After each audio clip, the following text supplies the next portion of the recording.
आज आप देखेंगे बेसिक मैथ में योज्य प्रतिलोम एडिटिव इन्वर्स। एडिटिव इन्वर्स क्या होता है? जब दो संख्याओं का योगफल शून्य हो तो एक संख्या दूसरे का योज्य प्रतिलोम होगा। जब दो संख्याओं का योगफल शून्य हो तो एक संख्या दूसरे का योज्य प्रतिलोम होगा। कहने का मतलब है अर्थात कि कोई संख्या ए है, ए का योज्य प्रतिलोम क्या होगा? तो योगफल, यानी कि ए में क्या आप जोड़िएगा कि शून्य प्राप्त होगा। तो आप कहेंगे कि ए में हमने -a को जोड़ेंगे तभी तो शून्य प्राप्त होगा। हाँ, बिल्कुल होगा। तो आप यहाँ पे कह सकते हैं कि ए का योज्य प्रतिलोम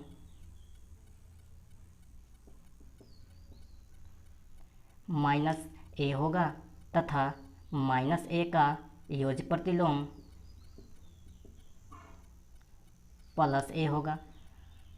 परिभाषा के अनुसार आप इसको देख सकते हैं कि a का योज्य प्रतिलोम -a होगा और -a का योज्य प्रतिलोम a होगा। योज्य प्रतिलोम का मतलब कि ऐसी संख्या जिसको आप जोड़ने के बाद शून्य प्राप्त कर सके। तो a को आपने बताया कि -a जोड़ूंगा तभी तो शून्य प्राप्त होगा। उसी प्रकार से हमने कहा कि a का योज्य प्रतिलोम -a होगा और -a का योज्य प्रतिलोम a होगा। अब एग्जाम्पल लेते हैं कि 2 का योज्य प्रतिलोम क्या होगा। तो 2 में हमने क्या जोड़ेंगे कि शून्य प्राप्त होगा। तो आप कहेंगे कि 2 में -2 जोड़ेंगे तभी तो शून्य प्राप्त होगा। जी बिल्कुल हाँ होगा। इसलिए आप यहाँ पे कह सकते हैं कि 2 का योज्य प्रतिलोम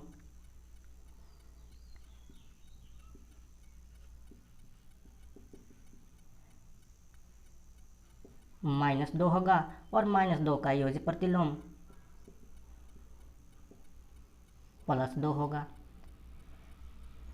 और एग्जाम्पल लेते हैं, यदि आपसे कहा जाए कि 5/2 का योज्य प्रतिलोम क्या होगा, तो आप इसकी परिभाषा के अनुसार आप इसे भी व्यक्त कर सकते हैं कि इसमें 5/2 में आप क्या जोड़िएगा कि शून्य प्राप्त होगा।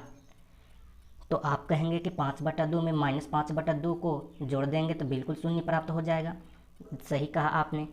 इसलिए आप यहाँ पे कह सकते हैं कि 5/2 का योज्य प्रतिलोम -5/2 होगा।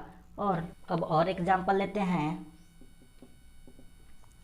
कि पूछ दिया जाए 5/7 का योज्य प्रतिलोम कितना होगा। तो अब आप डायरेक्ट बता सकते हैं कि 5/7 में आप क्या ऐड कीजिएगा कि शून्य प्राप्त होगा। तो आप कहेंगे कि -5/7 ऐड कर दीजिए तो तुरंत शून्य प्राप्त होगा। जी बिल्कुल हाँ होगा।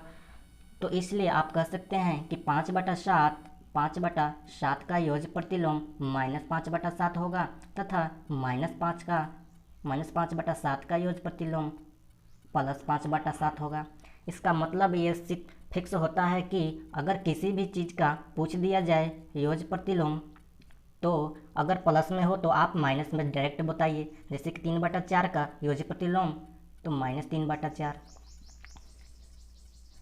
-10 का योज्य प्रतिलोम तो +10। इस प्रकार से आप किसी भी एग्जाम्पल का योज्य प्रतिलोम बता सकते हैं। लेकिन अब एक पॉइंट आती है कि 0 का योज्य प्रतिलोम 0 ही होता है। 0 का योज्य प्रतिलोम 0 ही होता है, क्योंकि आप 0 में क्या ऐड कीजिएगा कि 0 होगा। इसलिए 0 में आप 0 ही ऐड कीजिएगा तभी तो 0 होगा। इसलिए 0 का योज्य प्रतिलोम 0 होता है।